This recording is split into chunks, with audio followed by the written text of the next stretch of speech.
Salut Léo, comment tu vas? Salut Romain, mon gars, ça va au top et toi? Très très bien. Là, sujet primordial du jour. Si tu devais te barrer de ton taf pour quelconque raison, peut-être un manager toxique, peut-être tu envie d'entreprendre, peut-être que voilà, tu as des idées de projet à ne plus savoir quoi en faire et tu en as marre d'être salarié. Quelle serait ta stratégie pour, en plus de ton travail, du allez, 9h-17h, pour lancer un business et te laisser 3 à 6 mois pour que ce business-là fasse ses premiers 1000-2000 euros? Bah alors, c'est un truc, mec, c'est un sujet qui est chaud de ouf, quoi. Assez simplement, primo, parce que moi, j'ai jamais vraiment réussi à faire ça. J'ai essayé plusieurs fois, en fait, en étant, salarié, d'avoir un biz à côté ou de lancer un truc, et c'est un truc que j'ai beaucoup, sur lequel j'ai beaucoup échoué. Mais j'ai compris pourquoi, en fait, récemment, en ayant des feedbacks de la part de plusieurs personnes qui l'ont fait, de comment est-ce qu'eux le faisaient, pourquoi est-ce que eux ça marchait, moi ça ne marchait pas. Assez simplement parce qu'en fait, je voulais le faire après le taf, et je pense que la première clé, c'est de le faire avant le taf. En fait, ce qui se passe si tu le fais après le taf, c'est que ton cerveau, il est déjà cramé, quoi. Grosso modo, tes 8 heures de taf, elles te crament le cerveau, et si tu dois faire quelque chose après, ça devient plus compliqué. C'est le cas avec, les side business, mais c'est aussi le cas avec le sport, c'est aussi le cas avec, genre les projets que tu as à côté, c'est aussi le cas avec, tout en fait, tu vois? Si tu veux te déterre à faire un truc, en gros, globalement, c'est quand même mieux de le faire avant de commencer le travail plutôt qu'après. Et dès que tu commences à faire des trucs après le travail, en général, en fait, quand tu as fini ta journée de taf, tu dis: «Ouais, c'est mort, vas-y». Surtout que tu as pas d'obligation sur ton side business en général, donc en fait, tu te dis: «Ouais, vas-y, je repousse et tout, quoi». Et typiquement, moi, c'est ce qui m'était arrivé pas mal, en fait. Quand je suis arrivé, dans mon premier taf de salarié, j'avais déjà des petits trucs qui tournaient à côté quand j'étais étudiant et c'était des trucs qui me permettaient de faire des tests d'un côté, de gagner un peu d'argent, tu vois? Et d'occuper le temps que j'avais. Donc c'était un peu les 3 fonctions qu'occupaient ces petits business que j'avais à côté. Et ce qui s'est passé après, en Tu fait, c'est que tu faisais du j'avais drop beaucoup de moins de biens? temps. Ouais, Enfin, du drop linking. OK. Exactement. Même des échanges, tu sais, je faisais des échanges. J'avais monté un e-com de drop de tapis de yoga aussi. Bref, j'avais plein de petits trucs comme ça, tu vois, à droite, à gauche. Qu'est-ce que j'avais? J'avais ça et j'avais vendu des heures un peu en consulting aussi, enfin en consulting, en freelancing, à 20 € de l'heure, quoi, tu vois? OK. Hem Et donc, j'avais un peu ces 3 trucs, ça m'occupait du temps, ça me permettait de tester des nouvelles choses et ça me permettait de gagner un peu de rond, parce que j'étais étudiant. Et en fait, ce qui s'est passé, c'est que quand j'ai eu un taf, ces 3 fonctions, elles ont été remplies instantanément. Tu vois? En fait, je gagnais plus d'argent, enfin, beaucoup plus d'argent et autant que «j'en avais besoin» entre guillemets, donc j'avais pas besoin de gagner vraiment plus d'argent.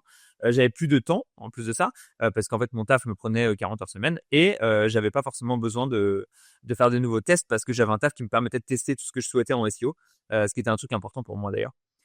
Et du coup, en fait, toutes les fonctions, que remplissaient un peu ces petits jobs, enfin ces petits trucs que j'avais à côté, ces side business, elles ont été couvertes par le taf et du coup, ça fait que j'avais pas vraiment envie de développer ça et donc j'ai abandonné progressivement, ces side business et je les ai pas développés plus que ça et j'ai voulu recommencer un peu des trucs après, avant de changer de boîte et tout à la fin de ma situation. Quand j'ai réattaqué le CBD, j'étais encore employé grosso modo.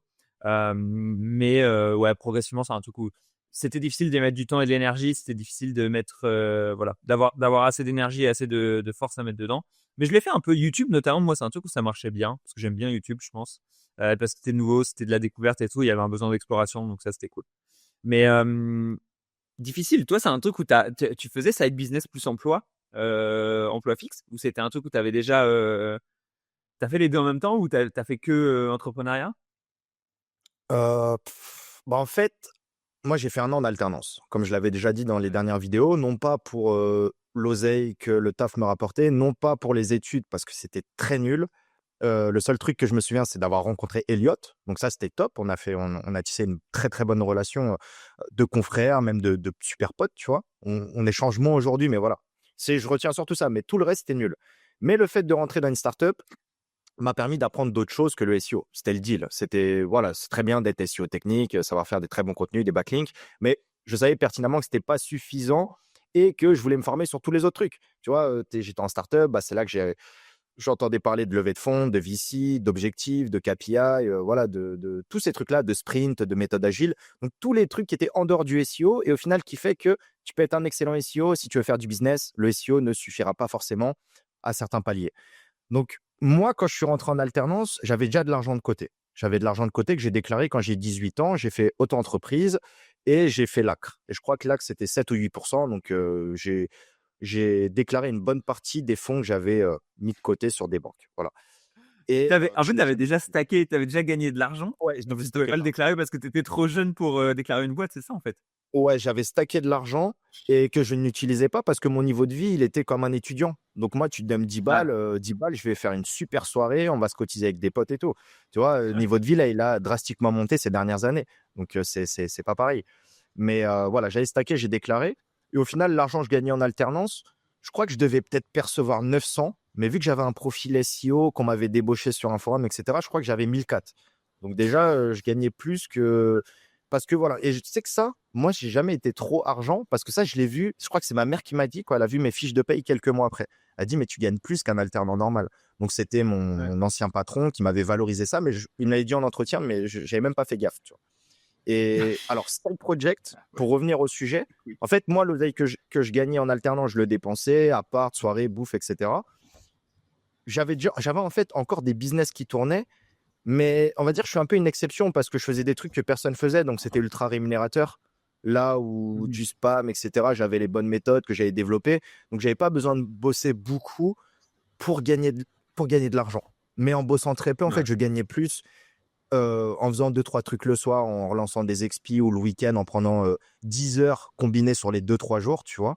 J'arrivais à Mhm. faire plus d'argent qu'en alternance. Donc, on peut parler de side project qui est validé, qui est rentable, même beaucoup plus, tu vois, parce qu'à la fin, je pouvais plus rester. En fait, c'était trop intéressant pour que je continue à rester en tant que freelance après l'alternance.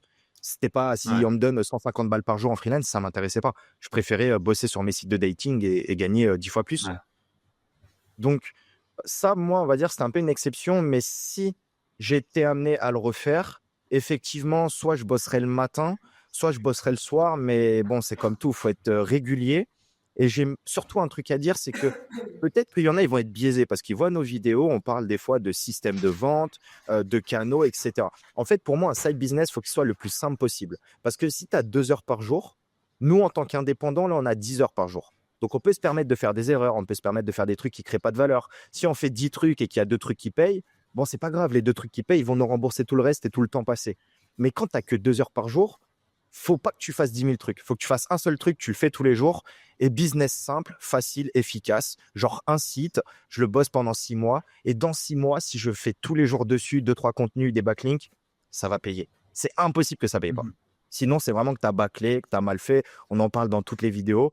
Mais un truc simple. C'est impossible d'avoir un side project compliqué en y mettant 2 heures par jour. C'est vrai ce que tu dis. Tu peux pas, en fait, tu peux pas monter une grosse boîte, tu vois, un gros système, un truc compliqué qui génère énormément sur un side business, mais tu peux prouver une idée, tester une idée sur un side business. Et je pense que c'est à ça que servent le side business, c'est de te dire genre, j'aimerais bien aller dans cette voie-là et je vais le tester de manière safe avec, tu vois, en prenant 2 heures par jour à côté de mon taf pour ça. Ouais. En général, moi je conseille de le faire le matin parce qu'en fait le soir, trop facilement la démotivation revient. Donc Ouais, c'est vraiment vrai. c'est un truc où mais même moi, alors qu'il est, quand j'ai des trucs importants à faire dans mon business normal, je les fais le matin, tu vois. En fait, je les fais le plus tôt possible parce que je sais que plus tu fais les trucs tôt, moins il y a de chances que tu les reportes, en fait. Parce que si tu arrives le soir, tu dis, oh, vas-y, c'est bon, je ferai ça plus tard, etc. Et tu reportes, quoi. Donc, il y a quand même un truc où plus tu fais les choses tôt le matin, mieux c'est. Niveau tech, tech, tech, tech, tech, et Mais niveau je, side business, je me permets, je me permets Vas-y. d'ajouter, mais je te rejoins à 100% en fait. Pour moi, c'est pas concevable qu'on me dise c'est compliqué de faire un side project. Alors oui, il y a toujours, ok, tu as 3 enfants, tu as une femme, etc. Moi, je parle pas de cette situation-là. Normalement, voilà, si tu bâtis une vie de famille, ta famille, c'est ta priorité. Donc, ta priorité, c'est pas Mhm. de lancer un side project. Mais si tu es tout seul, tu as une nana, voilà, et taf aussi, etc., qu'est-ce qui t'empêche de te coucher à 23 heures, de te lever à 5h30, tu bosses 2-3 heures, 2-3 heures sur ton projet, à 8 heures, tu décolles de chez toi, à 9 heures, tu as ton taf. Qu'est-ce qui t'empêche de Mhm. faire ça? Sincèrement, alors oui, en France, on est dans une situation de confort. Oui, des fois, on veut pas se bouger, etc. Mais tu regardes tous les autres pays, mec, c'est normal ça. Tu te lèves à 5 heures, tu y bosses plus de 10 heures, 12 heures par jour. Ouais, bah oui, il y a pas de Pôle emploi, il y a pas d'AME, il y a pas de je sais pas quoi, mais tu bosses. Et en fait, des fois, ça fait du bien de se mettre un coup de pied au cul et de se dire, bah si je veux un side project, faut que je le mérite. Et il faut que je bosse tous les jours, le matin de 5 heures à 7h30 ou le soir de 18 heures à 21 heures et je mange à 21 heures. Tu manges, tu as un robot, tu dors, tu te réveilles le lendemain. Fin de l'histoire. Tu peux pas faire du Netflix, side project, Par prêt. contre, tu deviens un putain de robot, hein. tu deviens un putain de robot. Mais c'est Parce que normal. tes tu C'est travailles, normal. tu travailles genre 10 heures par jour, quoi, tu vois, tous les jours. Et quand tu fais ça, mec, c'est beaucoup, quoi. 10 heures sur un PC tout En le temps, tu deviens un putain de robot. Mais ça va fonctionner, en fait. Tu vois. Ouais, C'est bah même ouais. sûr que ça va fonctionner. Mais par contre, prépare-toi parce que tu vas devenir un putain de robot parce que tu travailles beaucoup. Mais vas-y, c'est un passage, quoi. C'est normal. Euh, la personne que je connais, mec, qui a eu, qui m'avait fait plaisir sur cette histoire de side business et que j'avais trouvé cool, c'était Florentin, en fait, avec qui j'avais discuté. Et Ouais. Florentin, il a commencé, tu sais, il a fait ses 3 ans d'alternance en agence web, grosso modo agence SEO, il était consultant. Et il rentrait le soir et il travaillait 3 heures ou 4 heures sur ses sites de vente de liens. Et il a fait ça 1 an, C'est 2 ça. ans, 3 ans. Quand il a eu fini, il gagnait plus avec sa vente de liens qu'il gagnait avec son alternance et tout ça. Il dit, OK, maintenant je fais ça à 100%. C'est ce qu'il a fait. Bah ouais. Voilà. Alors il encaisse. Il bank. C'est ça. Il était, il était isolé. Il était isolé. Il avait pas trop de friction. Je crois qu'il a un petit peu de la campagne, etc. Donc, tu taffes, tu rentres, tu bosses, tu dors. Fin de l'histoire. En fait, c'est trop les salopards de Facebook et d'Instagram qui ont trop glorifié ce truc-là de est-ce que tu veux un business, tu bosses à distance, 2 heures par jour, tu peux gagner jusqu'à 5 000 € par mois. Et gros, s'il y a vraiment des gens qui pensent ça, bah oui, le vendeur de rêve, c'est un bâtard. Mais les gens qui pensent ça, je suis désolé, mais à un moment, il faut atterrir, tu vois. Parce que la réalité, elle est que c'est pas sexy, on en parle à chaque fois. Et surtout quand tu as un taf, surtout quand dans ton taf, tu as une sécurité, tu as un CDI, que tu atteignes ou pas les objectifs, tu seras payé à la fin du mois. Donc, c'est un autre schéma de pensée qui fait que non, l'entrepreneuriat, tu peux bosser 6 mois, gros, tu peux avoir zéro. Comme tu peux avoir beaucoup. Il y a de l'incertitude, mais il te faut, et je rajouterais aussi, il te faut une conviction, il te faut un objectif qui est vraiment puissant. C'est-à-dire, je connais beaucoup de personnes qui me disent je veux être à mon compte, je veux être indépendant, j'aimerais bien voyager. En plus, j'ai mon patron, il est toxique, il me donne des tâches ingrates, etc. Bah, si ton patron il est toxique, change de boîte, tu vois, change de société. Mais pour moi, c'est pas viable d'avoir une petite motivation comme mon manager ou mon patron il est toxique ou ce collègue je l'aime pas, donc j'ai envie de me barrer et créer un business. C'est pas suffisant pour moi. Il faut vraiment que ce soit plus profond parce que si ton entreprise, tu l'aimes pas, tu changes d'entreprise, on va te recruter facilement. Si on ne te recrute pas, c'est que tu es mauvais. Mais si tu es bon et que tu n'aimes pas ta boîte, tu trouves un autre taf, il n'y a pas de souci. Par contre, si vraiment bah, nous, typiquement, on a la passion du SEO, on est assez avant-gardiste sur pas mal de trends. Si je prends l'exemple de faire des vidéos YouTube, bon, on n'est plus avant-gardiste, maintenant c'est normal, mais il y a quand même quelques années, beaucoup de personnes avaient du mal par rapport à ça. Bon, bah voilà, on a senti le filon, on aime bien le faire, on est bon, les gens apprécient, ça marche. Mais ce que je veux dire, c'est qu'on a la passion, on sait qu'il faut bosser et on sait que ça va pas tomber tout seul, quoi. Ouais, ouais, ouais. Et après, mec, moi, je suis vraiment pas, enfin, encore une fois, hein, je suis pas du tout dans une bonne situation pour donner des conseils là-dessus parce que c'est vraiment un truc où Ouais, j'ai pareil. essayé plusieurs fois, j'ai pas réussi. La preuve, hein, la preuve de la difficulté du truc, j'ai essayé plusieurs fois, j'ai pas réussi parce que j'ai pas de bonne raison de le faire, parce que j'avais pas envie de prendre du temps à côté. Souvent, c'était des envies de R&D, des envies de voir des nouveaux trucs, des envies de tester des nouveaux trucs, plus que des envies de vraiment faire décoller un projet, tu vois. Et du coup, ça fait que j'y ai passé un peu de temps et d'énergie à droite à gauche, mais rarement assez pour que ça soit vraiment intéressant. Et j'ai rarement, enfin voilà, j'ai jamais créé beaucoup d'argent avec des side business. J'ai toujours Ouais, eu la flemme parce que un taf, ça prend déjà tellement de temps et d'énergie, quoi. C'est compliqué. c'est ça. Et clairement, en tant que patron, quelqu'un qui bosse pour moi et qui fait du side project, pour moi, c'est pas le bon collaborateur, tu vois. Si je Mmh. l'ai déjà eu dans le passé, et bon, des fois, je voyais, il faisait un mois après, il se décourageait, comme la majorité des gens en vérité. Donc, je passe outre ça. Mais pour moi, si je recrute quelqu'un, je veux qu'il soit dédié à mon projet, à part si c'est un freelance, à part si c'est pour une mission ponctuelle. Mais si on bosse ensemble et que tu es censé gérer un maillon de notre société ou d'un des projets, tu dois faire que ça, quoi. Pour moi, enfin voilà, j'aime pas trop allier 2 projets parce que la personne, elle aura la tête dans ses projets et non pas dans mon entreprise. Et d'autant Ouais, je suis plus, d'accord. Moi, c'est un truc que, en pardon. général, je demande aux gens que je recrute, je Ouais, préfère qu'ils aient pas de trucs à côté. bien À la sûr. rigueur, ils peuvent avoir un peu de sites de vente de liens, des petits trucs comme ça, tu vois, qui prennent pas trop d'énergie, des trucs, des petits bises et tout, pourquoi pas. Mais ouais, généralement, je fais en sorte que je sois pas genre, tu sais, en fait, faut pas que ton emploi, ça soit le truc numéro 2, quoi, mine de rien. C'est ça, c'est ça. Et je vais te donner un exemple, mais quand j'étais en alternance pendant 1 an, bah, normal, hein, plus tu as de collaborateurs dans une boîte, plus les collaborateurs se chauffent entre eux, plus ils voient que la boîte, elle fait d'oseille, plus ils veulent soit copier le business, soit ils veulent, lancer un projet, lancer une start-up ou lancer ou je sais pas, un side project, n'importe et spoiler, mais personne n'a réussi. Le seul qui a réussi, c'était Ouais. moi. Mais moi, je venais de ce monde-là. Donc, Ouais. Ouais, si toi, tu l'avais déjà fait, en fait, c'était ouais, voilà, c'était normal de bosser le week-end, c'était normal de bosser le matin ou le soir et ouais, surtout, c'était normal de bosser sur des business simples parce que beaucoup, sont partis ou beaucoup essayaient de bosser à côté, mais ils avaient jamais entrepris. Ils voulaient faire des ouais, marketplaces, des SaaS, des trucs, des mises en relation, des applications mobiles, des trucs. Frérot, ouais. juste fais un blog, Laisse fais une tomber. chaîne YouTube, fais même une page Ouais. Facebook. C'est suffisant pour faire de l'oseille. Tu fais une page Facebook de rencontre. Moi, j'avais un truc comme ça, putain. Là, je spoil.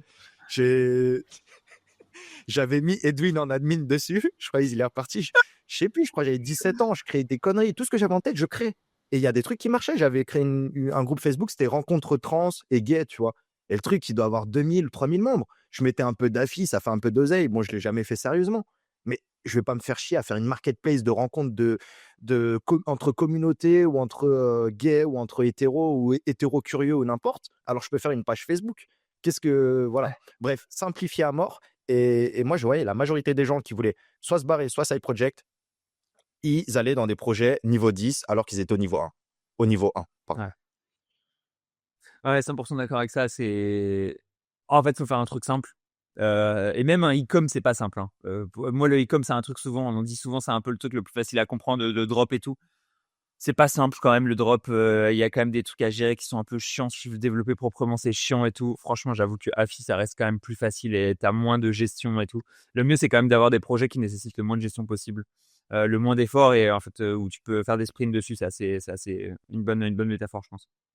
Clairement, très bon exemple. Si on parle du drop et drop, c'est niveau 3, bah, tu vas au niveau 1. On te dit, tu fais un groupe Facebook, tu mets des annonces sur le bon coin et tu fais du dropshipping. Tu sais, tu avais ce truc-là où tu mettais une annonce, tous les gens ils te contactaient par mail, tu mettais un mail automatique de réponse et tu les renvoyais vers un lien d'affiliation, vers ton e-com et tout, tu vois. Donc, Ouais. aller au niveau 1 et au niveau 1, il y a toujours de l'oseille. Et tu as des gens, ils ont des groupes Facebook depuis 10 ans, ils font plus d'oseille que des gens qui ont des e-com avec 1000 produits, hein. Voilà, parce que la simplicité, ça payera toujours. Et en plus, c'est simple à amorcer. En une journée, tu fais ton groupe Facebook, tu invites 100 personnes, tu communiques 2-3 posts, et cetera. Et les gens, ils veulent partir sur des Ouais. projets, ça prend 3 mois à créer, il faut une agence, non, non, non. C'est mort d'avance. Ouais, ouais, ouais, non, en fait, c'est vrai, faites des trucs quand même. Si vous êtes des SEO, sûrement la vente de liens, c'est sûrement le plus simple alors qu'il est, je pense. Et faites-le, voilà, mettez du temps un peu tranquillement, un peu chaque jour. Et moi, j'aime bien l'idée de travailler un peu chaque jour dessus, où j'avoue que, c'est-à-dire tout le samedi après-midi, par exemple, c'est la journée où je travaille dessus. Le moment où je travaille dessus, c'est des trucs qui sont pas mal d'avoir des sections dédiées un peu, tu vois. Après, alors je te rejoins, il y a Side Project, mais moi, si c'était à refaire, je ferais pas ça. Et je l'ai même pas globalement fait parce que ça tournait avant, pendant et après que je fasse mon alternance. Mhm. Mais ce que je veux dire, c'est que si tu veux te lancer, pour moi, en entrepreneuriat, prends tes couilles, enfin, prends ton courage à deux mains et quitte ton taf. En fait, ton taf, tu fais de l'oseille. Ça veut dire, si tu as besoin de 10 000 balles pour te lancer, même si tu n'as jamais besoin de 10 000 balles, même 1000 balles, te suffit 1000 balles par mois pendant 3-4 mois, te suffit de payer ton appart. Enfin, voilà, il te faut juste une rente pour payer tes frais personnels. Tu n'as pas besoin d'oseille pour te lancer professionnellement. C'était il y a 20 ans quand tu voulais ouvrir une pizzeria. Aujourd'hui, en digital, tu peux te lancer gratos. Donc, fais de l'oseille dans ton taf. Essaye d'avoir le pôle emploi. Si tu l'as, c'est super. Tu as même des super programmes qui te permettent de percevoir une grosse majorité des rentes d'un coup pour l'investir dans un projet professionnel. Donc, oui, c'est risqué. Mais j'ai envie de te dire, si t'as le pôle emploi, c'est le problème du pôle emploi, c'est que si tu attends tous les mois, tu vas rien faire. Ou tu vas procrastiner. Tu vas créer, comme tout le monde, une marketplace, une application mobile. Tu auras 0 client au bout de 16 mois, au bout de 18 mois.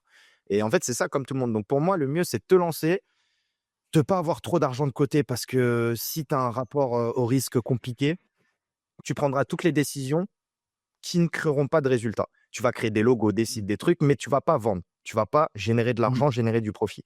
Donc, ça dépend de la personnalité de chacun, mais le mieux, c'est si tu te lances, fais-le full time. Au pire, tu fais quoi? Tu quittes ton taf, tu as du pôle emploi, tu fails, tu lances plein de projets, ça marche pas. Bah, quand tu as plus ton pôle emploi, tu retrouves un taf. Et normalement, en l'espace de 12 à 18 mois de pôle emploi, tu auras tellement pris de compétences, tu auras tellement appris sur toi-même, tu auras tellement développé des soft et des hard skills que tu seras un meilleur salarié. Ton expérience, elle sera 10 fois plus valorisée que si tu fais le même taf pendant 10 ans avec les mêmes missions.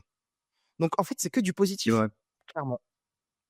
Ouais, clairement. En fait, le pire scénario, le worst case scénario, bah, tu reviens à la case où tu étais, quoi, globalement. Il y a pas vraiment de worst case scénario qui soit pire que ça. C'est genre, tu as fait une pause d'un an et tu reviens sur sensiblement le même genre de taf avec le même genre de position et le même genre de salaire et ce sera sûrement mieux en réalité que ce que tu avais parce que, en fait, tu as progressé pendant toute la période entrepreneuriale, quoi. Et c'est vrai, hein, enfin, moi, au final, je suis devenu entrepreneur le jour où je me suis viré, quoi. Donc, clairement, je suis Ben 100% ouais, d'accord avec ça. ben c'est ça, Le fait que totalement. le jour où tu as plus de taf, le jour où tu repars à zéro entre guillemets, bon bah voilà, où tu es dos au mur, bah c'est là où tu commences à avancer quoi. Et je pense Et que ensuite, si tu avais eu un Pôle emploi, je dis n'importe quoi, tu avais eu 3000 balles de rente tous les mois pendant 2 ans, t'aurais pas, tu te serais pas bougé autant que ça, tu vois? Tu aurais pas fait autant de moi je vidéos, pense que tu aurais pas autant spammé, ouais, un peu sur les réseaux autant, ou n'importe. quoique, ouais, je sais pas. Peut-être que si en vrai, parce qu'il y a quand même un côté où je l'ai toujours fait, tu sais, de spammer un peu les réseaux. Là, en plus, j'avais plus de temps et du coup, je pense que c'est plus une question rapport au temps que rapport à l'argent. Et rapport à genre, c'est quoi mon activité principale, tu vois, c'est simplement. Et comme là, j'avais plus d'activité principale, bah, j'en ai retrouvé une, j'en ai recréé une. Et voilà. Mais après l'argent, moi, j'avais déjà plein d'argent de côté, c'était OK, etc. Donc, j'étais pas. Psychologiquement, quand je me suis fait têche, je me suis dit, allez, vas-y, je vais prendre 3 mois tranquille, tu vois, je vais faire une pause de 3 mois. La réalité, c'est que comme j'avais du temps, j'ai pas pris de pause de 3 mois et j'ai juste continué à charbonner, quoi. Donc, au final, ça a continué comme Ouais, ça et c'est plus une question de temps qu'une question d'argent pour moi. Mais la meilleure moyen de libérer un maximum de temps, c'est de juste plus avoir de travail, hein. Enfin, c'est le truc c'est numéro un qui clair. te prend du temps alors qu'il est normalement. Ouais, c'est ça. Donc les gens, ils vont te dire, «C'est quoi le meilleur moyen de faire mes 1 000 premiers euros pour me lancer en entrepreneuriat?» Bah, bosse un mois, fais 1 000, 2 000, 3 000 € en fonction de tes qualifications et du travail que tu peux trouver et cet argent-là, tu l'investis dans e-com. Ton e-com, il marche pas, tu retaffes, tu refais des missions en intérim, tu refais un CDD, je ne sais pas. Mais à un moment, il faut se bouger. Si ton projet nécessite de l'investissement, 1 000 €, c'est que dalle en investissement. Bah voilà, tu bosses 1, 2 mois, tu mets 1 000 € dans le projet, ça marche pas, tu rebosses, tu refinances un projet. Mais ce qui est bien, c'est que tu as pas besoin d'oseille quand tu fais du SEO, des chaînes YouTube, des vidéos faceless, des pages Facebook, n'importe, mais tu as pas besoin d'oseille. C'est que ton temps, ton énergie et tes idées, quoi. Des groupes Facebook de rencontres, par exemple. Mais ça, tu vois, c'est con, mais là, je l'ai fait, c'était un POC. Je voyais que le truc, il tournait tout seul, les gens, ils s'invitaient automatiquement. Mais rien que ça, mec, j'aurais pu en vivre largement. Alors oui, j'aurais pas fait 10K par mois, mais les offres sur ce type de vertical en dating, ça paye de ouf. Et c'est con, mais voilà, bon, aujourd'hui, je referais peut-être pas rencontre gay. Ce serait, je prends toutes les déclinaisons LGBTQ+, nan, nan, nan, et je fais plein de groupes Facebook, tu vois, je les nourris un petit peu, je vois le groupe qui prend le mieux. Je vais pas alors là, l'erreur, les gens, ce qu'ils vont faire, c'est ils vont dire: «Bon, bah, je prends quelqu'un, un assistant, il va faire du community management». Non! Gros, tant que tu fais pas 3, 5, 10K par mois, tu peux tout faire tout seul. Donc commence pas à vouloir déléguer et cetera. Le business, tu as même pas fait une com, tu as même pas fait une vente. Donc fais tout toi-même, forme-toi et ouais, vraiment ce qui pour moi, le maître mot, c'est simplifie. Commence pas à faire des marketplaces, des trucs, alors qu'il y a beaucoup plus simple. Ouais, ouais, ouais, je suis d'accord. C'est bien d'éprouver un bon modèle. En fait, de d'abord tester un modèle proprement et l'éprouver, tu vois, Ouais. parfaitement soi-même. Et ensuite, quand tu l'as bien fait, bien lessivé, là, tu commences à le complexifier. Là, tu rajoutes des cases, etc. Mais d'abord, en fait, l'action de base qui te rapporte de l'argent, faut que tu la maîtrises, il faut que tu saches la faire et que tu l'as fait plein de fois et que tu sois là, genre, OK, cette action, je la connais, elle commence par A, B, C. Et quand tu la connais parfaitement sur le bout des doigts et qu'en fait, tu n'as plus assez de temps à côté pour, tu vois, développer d'autres choses, etc. et continuer de développer le business, à ce moment-là, normalement, tu quittes ton taf. À ce moment-là, normalement, tu recrutes. À ce moment-là, tout ça, quoi.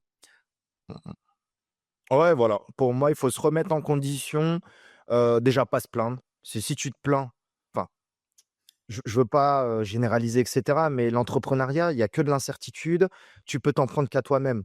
C'est pas la faute de Macron, c'est pas la faute de l'État, c'est pas la faute de trucs. C'est: «Mec, ça paye pas, ton business, il est mauvais, tu es mauvais» et on a tous été Mais mauvais sur les entrepreneurs, en vrai, mec, ils se plaignent pas tant parce qu'ils savent que bah oui, si ça marche pas, c'est à cause d'eux, quoi, tu vois? c'est toi, Ils se c'est juste, toi, c'est ils vont se plaindre, non, ça se plaint un peu de la conjoncture économique. C'est un peu en mode genre: «Ah ouais, non, mais en ce moment, économiquement, c'est pas la folie et tout», tu vois? Donc je veux bien, tu vois? Bon, il y a des fois où c'est plus dur que d'autres, mais rarement les gens se plaignent, les entrepreneurs, les chefs d'entreprise se plaignent de genre: «Ah ouais, mon entreprise, elle marche pas bien, à cause de X ou de Y». En vrai, ils savent que bon, bah, voilà, tu as des concurrents qui marchent très bien, hein. Si tu marches pas, c'est parce que tu sais pas faire, quoi. bien sûr, tu prends tes responsabilités et si ça va pas, bah, tu bosses plus, peut-être que c'est pas fait pour toi, tu changes de business ou peut-être qu'il faut retourner en salariat. Mais ce qu'il faut se dire, c'est que pour moi, l'expérience entrepreneuriale, quelle qu'elle soit, qu'elle dure 6 mois, 1 an, 10 ans, 20 ans, dans tous les cas, elle te fera beaucoup plus progresser parce que voilà, quand tu es au bout, quand tu es, quand tu es bloqué, quand tu es tout seul, tu dois trouver des solutions. Tu peux pas te reposer sur d'autres gens, sur tes managers, sur tes collègues, faire bosser les autres en étant avec des petits sourires, tu vois, un peu le truc salarié, quoi. Mmh. Une minorité de salariés se conduisent quand même mal, sont assez quand même malsains. Ah non, là, toi, tu es tout seul et il y a que toi qui compte, il y a que le temps que tu vas mettre. Et voilà, hein, ça dépendra pas de Colette de la compta ou de je sais pas qui. Non, tu es tout seul. Ah, tu Et prends des là, murs, tu tu vois? prends des murs tout le temps, en fait. C'est ça qui est chiant, Ouais, hein, tu c'est enfin, tous les qui est dur, jours. hein, mais qui est intense tous les jours. Tous Mmh. ouais, peut-être pas tous les jours, mais vas-y, ouais. Bah, quand c'est un jour où tu prends pas un mur, tu es content. Tu dis: «Oh putain, c'est bien passé aujourd'hui». Mais la plupart du temps, tu prends des murs et tu es là genre: «Putain, je suis vraiment nul, quoi». Et ça te fait réaliser à quel point tu es mauvais, quoi. Mais c'est moi, je trouve ça trop cool de réaliser à quel point on est mauvais parce que ça laisse de la marge Bien de sûr, progression, quoi. bien sûr, bien sûr. Mais ouais, le side business, tu le commences à mon avis et dès que tu sens que tu as un peu de traction, en fait, faut scale et faut libérer du temps pour aller générer du plus de profit, quoi, simplement. Ouais, complètement. Après, voilà, faites en fonction de votre psychologie. Si vous êtes peut-être un peu plus comme Léo, peut-être entourez-vous davantage. Tu vois, tu peux te lancer, mais tu es pas obligé d'être tout seul. Tu peux te lancer avec un pote à toi, un mec que tu as rencontré dans ta boîte, Mmh. sur Discord ou n'importe. Un mec qui est en fait, le plus important, c'est que vous soyez au même niveau. Si lui, il fait 10 000 € par mois et toi, que tu en fais même pas 500, il y aura un problème. Toi, tu vas vouloir de l'argent rapide, Ouais. lui veut de l'argent long terme. Donc déjà, problème de vision. Mmh. Donc il faut se mettre avec quelqu'un du même niveau pour avancer ensemble. Moi qui est plus introverti et cetera, je suis bossé avec plein d'associés. Mais la facilité pour moi, bah, ce serait de me dire: «Bon, bah, je vais me lancer tout seul, je vais charbonner comme un cochon et s'il y a pas de résultat, c'est de ma faute». Peut-être que toi aussi, ça a été ton cas de te lancer tout seul, mais tu sais, il y a d'autres personnes qui préfèrent bosser, communiquer au quotidien et cetera. Des fois, ça peut créer de la valeur, même si souvent c'est plus de blabla qu'autre chose, quand tu te lances en tout cas, mais tu es pas obligé de te lancer tout seul. Ouais, ouais, ouais, putain, j'aimerais bien trouver quelqu'un avec qui m'associer. J'ai quelques C'est personnes, en dur. fait, avec qui j'aimerais m'associer. Mais en fait, mec, quand tu sais que tu fais les choses bien et que tu construis quelque chose d'intéressant et que tu fais quelque chose de cool, tu pas envie de t'associer avec quelqu'un qui est pas très bon, tu vois? Bah, normal, hein. Si je m'associe avec quelqu'un, je veux qu'il soit excellent, tu vois? Je veux que ça soit, une personne que j'admire, en fait, simplement. Et il y a pas grand monde avec qui je pourrais le faire alors qu'il est. Et sur le peu de personnes avec qui je pourrais le faire, il y en a très peu qui pourraient être intéressés. Donc voilà, j'ai 1 ou 2 personnes avec qui j'en discute de temps en temps, mais globalement, sinon non, en fait, faut voir ce que tu gagnes, faut voir ce que tu perds et même si j'adorerais ça, faut pas non plus que ce soit un deal perdant pour moi donc généralement, Ouais, non, non. Non, mais de toute façon, bah, je fais gaffe j'ai à ça. entendu il y a pas long j'ai entendu il y a pas longtemps. Toi qui écoutes beaucoup de podcasts anglais, tu dois connaître, mais un C player te transforme un A player en B player. Ah, Ça, c'est une ah dinguerie. ouais, ouais, bah ouais. En fait, tu peux pas te permettre d'avoir des mauvaises personnes dans la boîte, et que les mauvaises personnes se surtout si les mauvaises personnes, elles se «côtoient», tu vois? Entre guillemets, bon alors là, c'est fini, quoi. En fait, si tu mets une pomme enfin, c'est vraiment le coup de tu mets une pomme pourrie dans un panier, tout le panier devient moins bon. Et ça, c'est vrai sur de l'association, c'est vrai sur du recrutement, c'est vrai sur du management, c'est vrai sur plein de choses. Donc voilà, il faut avoir, un maximum de stars et de gens qui sont très bons et de gens où tu te dis: «Franchement, je suis vraiment content profondément du travail qu'il fait et il y a peu de chances que je fasse», tu vois? Moi, il y a des gars enfin ouais, il y a des gars avec qui je travaille, de certains de mes employés, ils font du très, très bon travail, quoi. Et je me dis, si j'étais à leur place, est-ce que je ferais du aussi bon travail? Honnêtement, ouais, je pense que on serait au même niveau, quoi. Je ferais pas beaucoup mieux qu'eux, quoi. Il y a vraiment des trucs où, et c'est comme ça que tu te dis qu'en fait, putain, t'as du vrai relais, t'as de la croissance, c'est cool et les gens avec qui tu c'est agréable, quoi. Bien sûr. Un petit mot de la fin pour ce sujet? Je pense qu'on a fait le tour. Ouais, bah, on a été assez complet sur le sujet. Je pense que le business le plus facile, si vous êtes en train de nous écouter, que vous avez 0 business à côté de votre taf, que vous savez pas quoi lancer, c'est, je pense que vendre de liens, c'est le plus facile alors qu'il est en SEO. Et je pense que, si vous avez encore une fois, essayez d'aller chercher votre motivateur. Qu'est-ce qui fait qu'il vous draine, tu vois? Qu'est-ce qui vous motive? Et qu'est-ce qui fait que vous y arrivez pas alors qu'il est? Parce que souvent, il y a une raison pour laquelle tu y arrives pas. Si c'est parce que tu as besoin de sentir des obligations de la part de quelqu'un et des deadlines et tout, bah, faites du freelance parce qu'en fait, le freelance, tu as des deadlines, tu as des obligations. Si c'est parce que, voilà, vous galérez pour, une autre raison, parce que vous avez pas envie d'appeler les gens, bon, bah, dans ce cas-là, ouais, faites de la vente de liens. Si c'est parce que, et cetera. Donc essayez de trouver un peu vos motivateurs, vos points bloquants et construire à partir de ça et un peu toujours, vous avez tous un unfair advantage, on a tous un unfair advantage, un avantage où on sait que voilà, on est meilleur que les autres grâce à ça, capitalisez là-dessus, profitez-en. Et si vous avez des passions, des trucs comme ça, bah, c'est peut-être aussi le moment de les exploiter et de faire un peu une doublette sur la passion. Ça peut être un bon moment aussi pour développer ça, quoi. Ouais, c'est vrai. Après, je partirais pas du principe c'est très bien ce que tu as dit, j'aurais dit pareil, mais je partirais pas du principe en mode, je me lance, j'ai envie de faire ça, mais j'ai pas envie de faire ça. Parce que dans tous les cas, tu seras contraint à faire des trucs que tu as pas envie de faire, et comme on en parlait dans les précédentes vidéos. Donc, si tu pars du constat, je veux lancer des sites, je veux pas appeler, je veux pas démarcher, je veux pas nan nan. Bon, c'est compliqué. Là, tu es plus salarié, il y a toi, tu es tout seul, donc fais des trucs que tu as pas envie de faire et même Mais si tu les fais mal, peut-être, tu seras toujours récompensé. ouais, peut-être va plus sur un bis de vente de liens que sur un bis de représentant, quoi. Tu vois, de commercial où tu passes tes temps à faire que ça, en fait, quoi. C'est vraiment, peut-être, voilà, oriente quand même sur le truc où il y en a un peu moins. Mais tu devrais faire. Tu devrais tout faire. Tu devras faire toutes les tâches de merde du monde, quoi. Enfin, il y en a plein que tu peux bypass, mais il y en a que tu seras obligé de faire. Totalement. Bon, bah, super Léo, top. Les gars, lancez-vous, Ouais. n'attendez plus le meilleur jour. C'était hier, le deuxième meilleur jour, c'est aujourd'hui. Citation de la journée. Salut, Romain. À très vite Léo, ciao. Salut, gros.